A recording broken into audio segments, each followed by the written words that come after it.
Donc, on va essayer de faire une méditation sur les strophes qu'on a vues ce matin. Essayer de les appliquer à notre vécu, à notre façon de voir les choses et à notre expérience, à notre vie. Mais pour commencer, on va se concentrer un peu sur la respiration. Donc on prend une posture de méditation dans laquelle le dos peut être suffisamment droit pour que l'air, le souffle circule bien. On relâche bien les épaules, on met la paume de la main droite dans la main gauche. On lâche la mâchoire, la langue contre le palais. Les yeux mi-clos si on peut, ou fermés ou ouverts, suivant ce que vous préférez. Et on prend comme point de référence, de concentration, le souffle. L'air qui entre et qui sort par nos narines. Donc on peut se concentrer à l'entrée des narines, on peut se concentrer sur au niveau de la poitrine ou au niveau de l'abdomen, au niveau du nombril.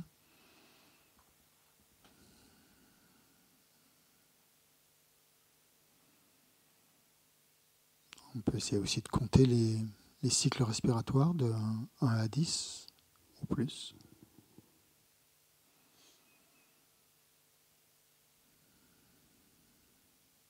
Mais surtout, on essaie de ne pas s'endormir et de ne pas suivre les pensées.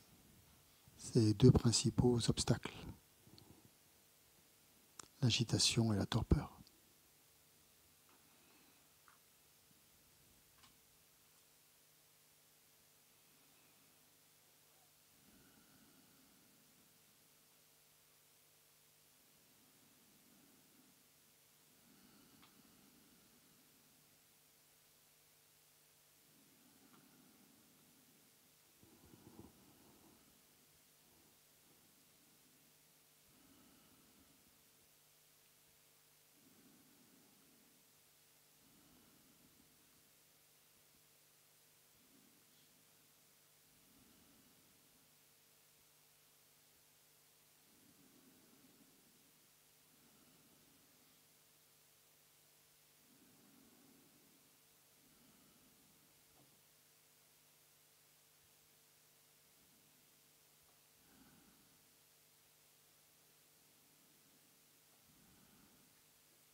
Donc quand on commence à sentir qu'on s'intériorise, que notre champ de vision s'élargit,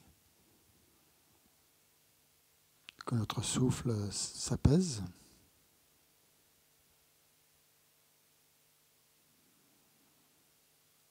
on se concentre sur le chakra du cœur, donc au milieu de la poitrine.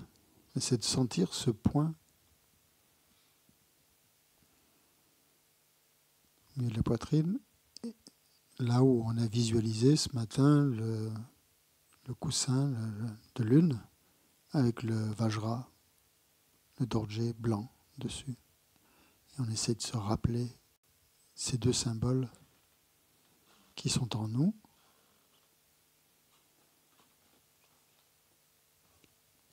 Ce que ça veut dire, donc la bodhicitta relative, la bodhicitta absolue. Notre désir d'atteindre l'éveil pour le bien de tous les êtres. De vouloir être utile aux autres.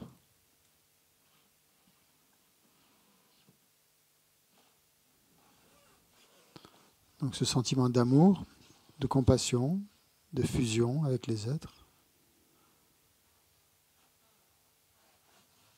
d'harmonie, qui est représenté donc par la lune blanche, qui irradie de lumière blanche dans notre cœur. Et puis dessus, donc le vajra, qui représente notre compréhension de la réalité, des phénomènes, des choses telles qu'elles sont, la vacuité, le fait qu'elles n'existent pas de par elles-mêmes,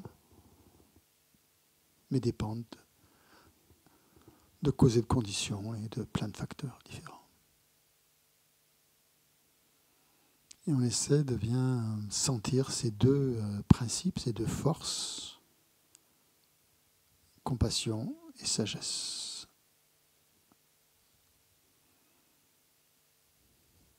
Et elles doivent être égales, si possible.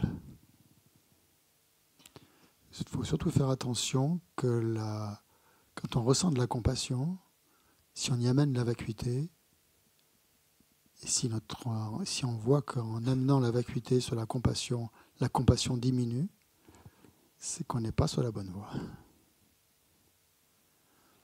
Compassion et vacuité doivent être en harmonie. Même la vacuité même accélère ou augmente la compassion, mais ne la fait pas diminuer.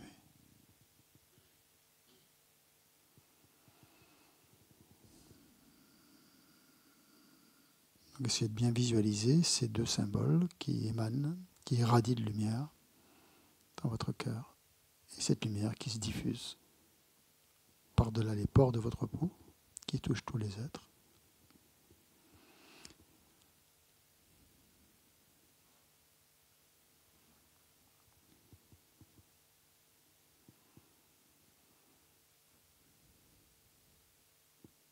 Okay. Ensuite, maintenant, vous revenez à la respiration, vous laissez votre respiration s'approfondir naturellement, devenir plus profonde.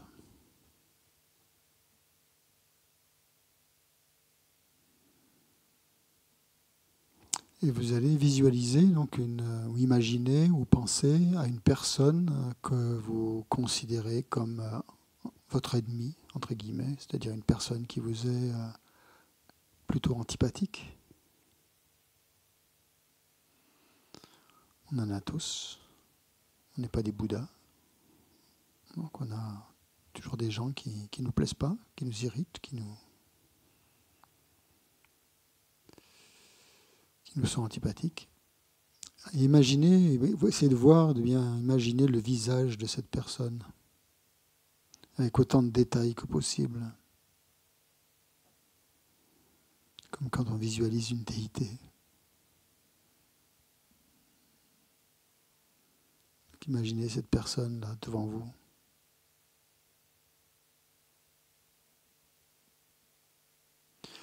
Et prenez note de toutes les émotions négatives ou de ressentiments qui peuvent émerger dans votre esprit quand vous imaginez, quand vous pensez à cette personne. Laissez monter toutes les pensées.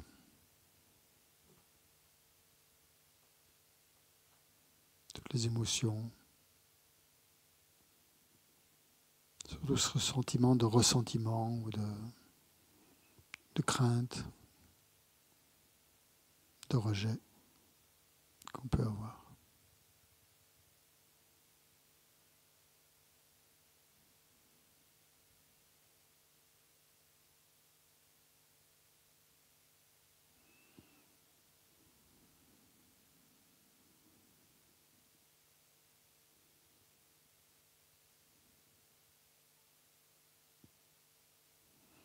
Et maintenant, essayez de prendre conscience de l'impact de ces émotions sur votre propre bien-être mental et émotionnel.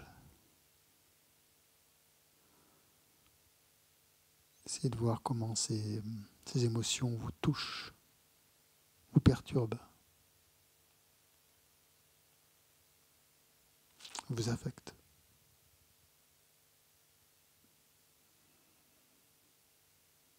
Regardez comment elles peuvent créer des tensions dans votre esprit, du stress même, de la peur.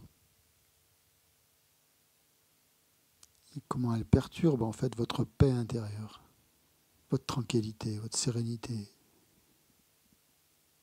Comment celle-ci est complètement perturbée.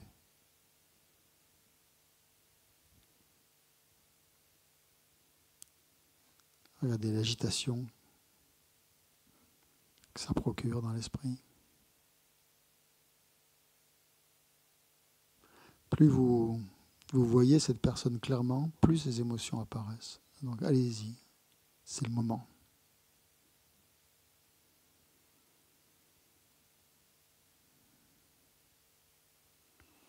Prenez vraiment conscience de la souffrance que cela engendre en vous-même.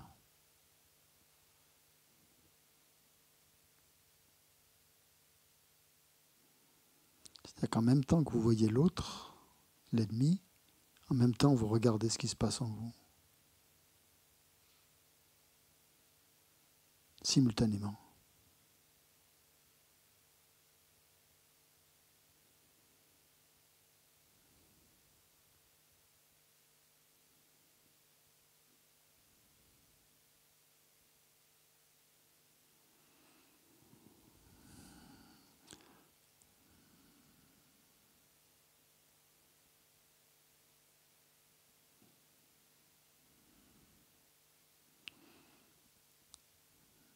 Il se peut même que ça déclenche une réaction physique.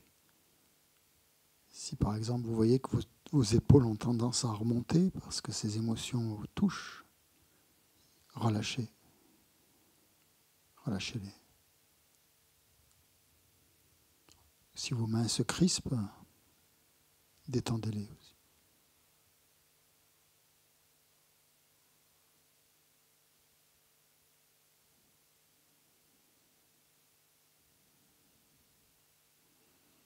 Mais surtout, essayez maintenant, doucement, de laisser ces émotions négatives se dissoudre. Visualisez qu'elles sont comme de la brume, en fait, une espèce de brume noire qui est autour de vous, qui se transforme doucement en une lumière dorée et brillante.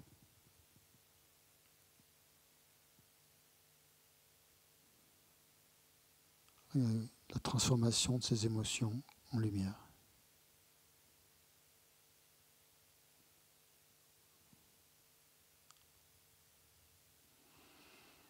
Imaginez que cette lumière remplit tout votre être et qu'elle vous apporte une profonde détente et une sensation de paix intérieure.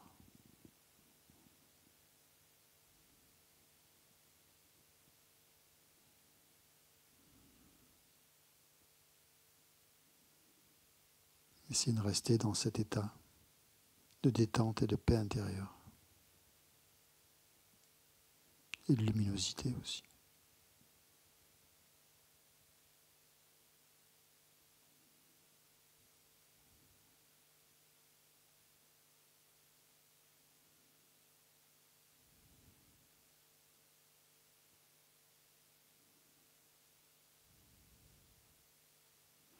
En même temps, vous ressentez votre respiration qui est toujours là.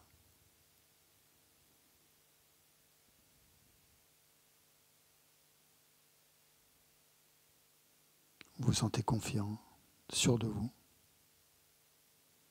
Il n'y a pas de stress, pas de tension. Il n'y a pas d'ennemi.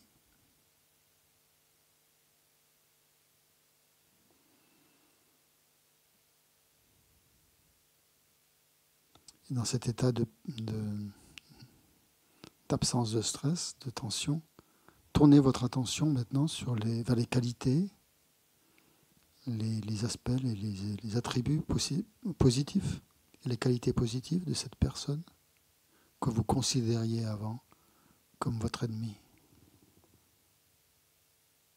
C'est la même personne. Maintenant, vous allez vous concentrer sur ses qualités.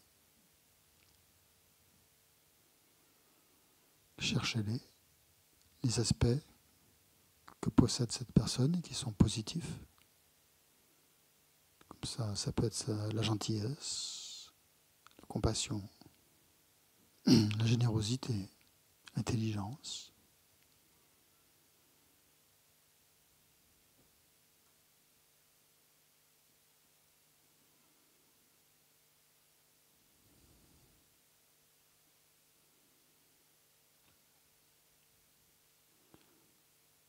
Vous vous rendez compte alors que c'est simplement votre jalousie qui a créé, qui a inventé, qui a fabriqué les aspects négatifs.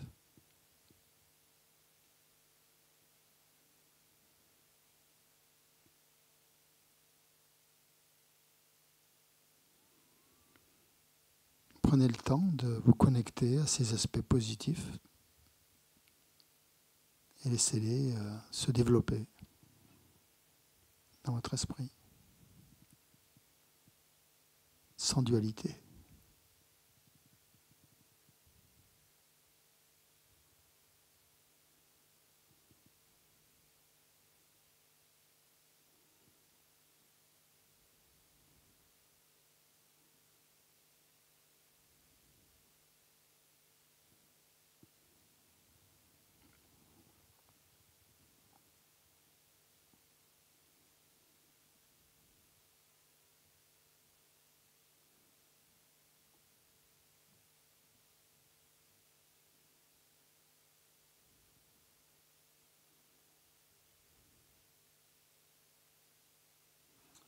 Maintenant, on va même encore essayer d'aller un peu plus loin et d'imaginer qu'on est en train de prononcer des paroles agréables, des éloges, des louanges,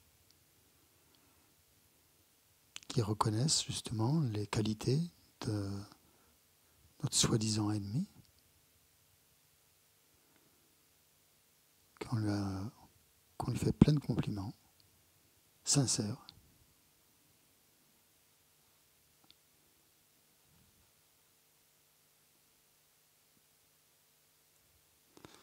Essayez de visualiser ce rayonnement, comme un rayonnement de cette énergie d'amour, cette énergie bienveillante, aimante,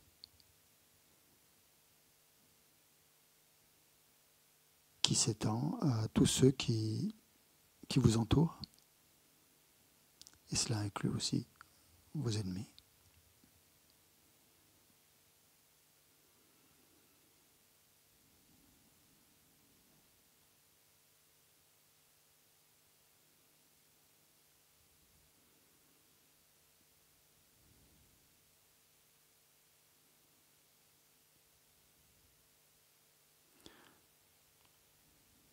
Donc pensez que ces paroles que vous adressez, paroles bienfaisantes que vous adressez aux autres en louant leur qualité, leur procurent du bonheur et vous en procurent aussi.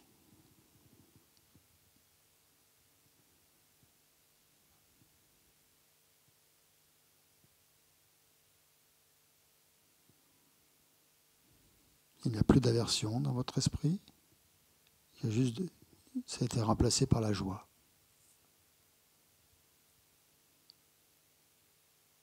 La joie de rendre les autres heureux, en voyant leur qualité.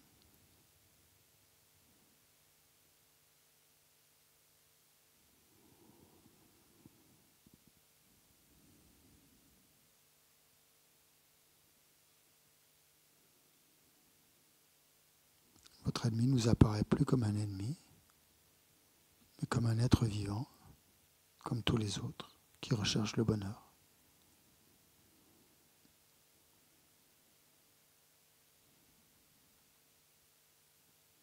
Qui recherchent la paix.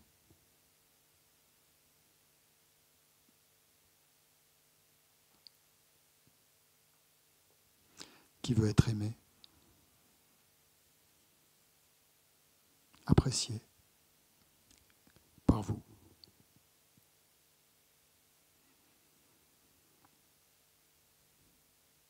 C'est son envie la plus profonde en fait, que vous l'appréciez, que vous l'aimiez.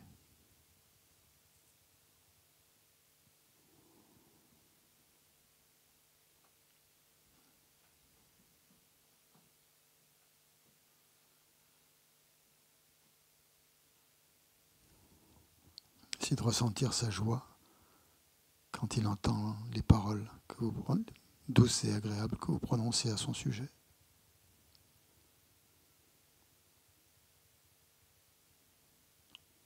Et plus vous ressentez ça, plus votre joie augmente.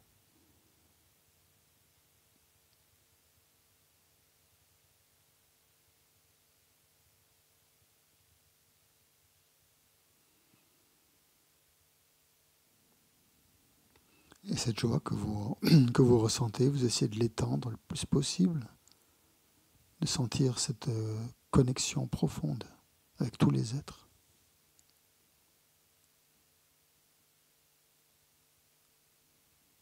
Sentir cette compassion qui émane de votre cœur.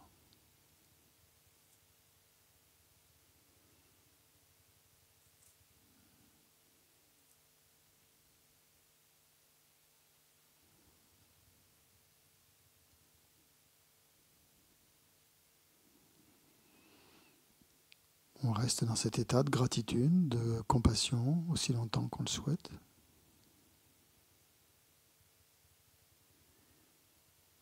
Complètement alerte.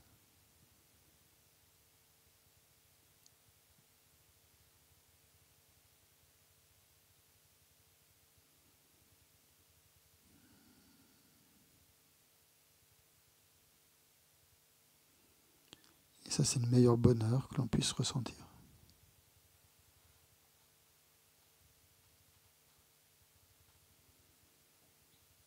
Donc laissez ces émotions remplir tout votre être et vous guider vers une compréhension plus profonde, une transformation de votre relation avec votre ennemi.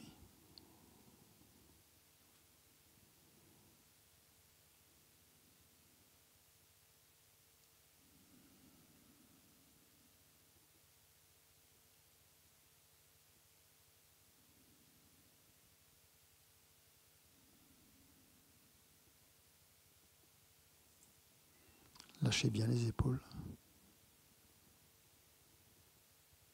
toutes les tensions.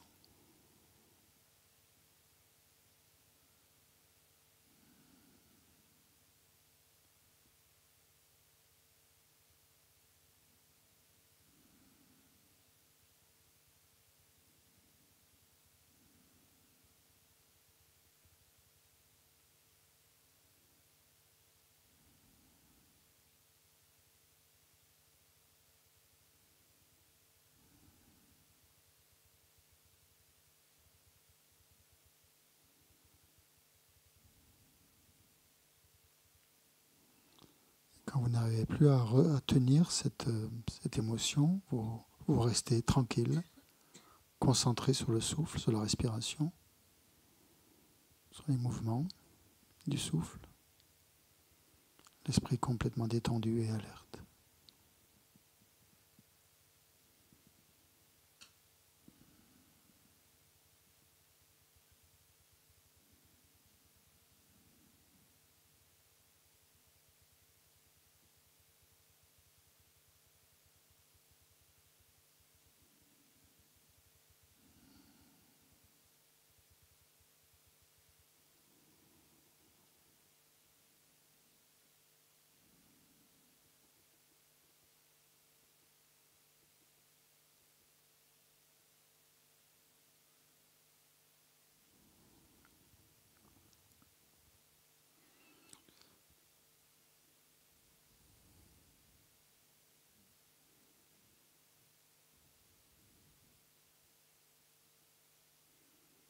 Lorsque vous êtes prêt, vous pouvez doucement ramener votre attention à votre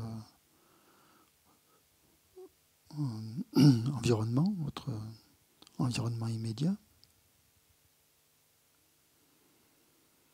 Prenez quelques respirations profondes et en sentant l'énergie de gratitude, de compassion qui continue à se répandre dans votre corps.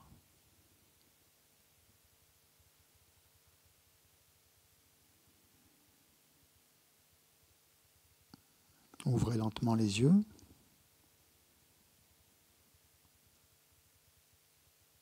En emportant avec vous cette attitude de gratitude, de compassion pour tous les êtres.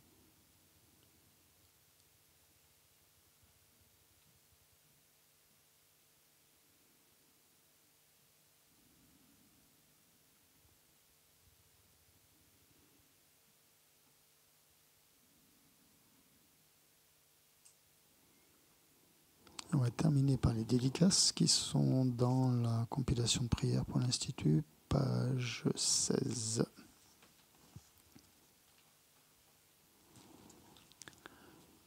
Les 2 dernières strophes.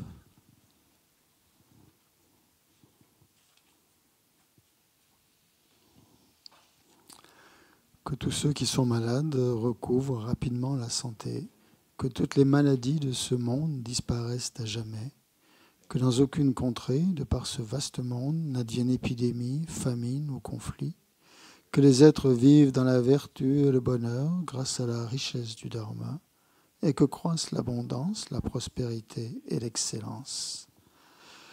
Janchu sem chorim poche ma ke pa nam ke gyo chi ke pa nyam pa me pai gone gondo per wa shu tonye da wa rim poche ma ke pa nam ke gyo chi ke pa nyam pa me pa yon gone gondo pel wa shu.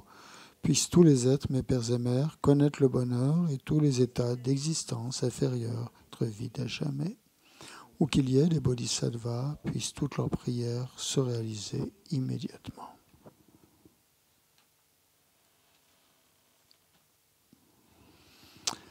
Voilà. Merci beaucoup. Et on reprend à 4 heures. Donc pour cette session, vers 4h30, on récitera tous ensemble avec Geshe-la le choral des noms de Manjushri.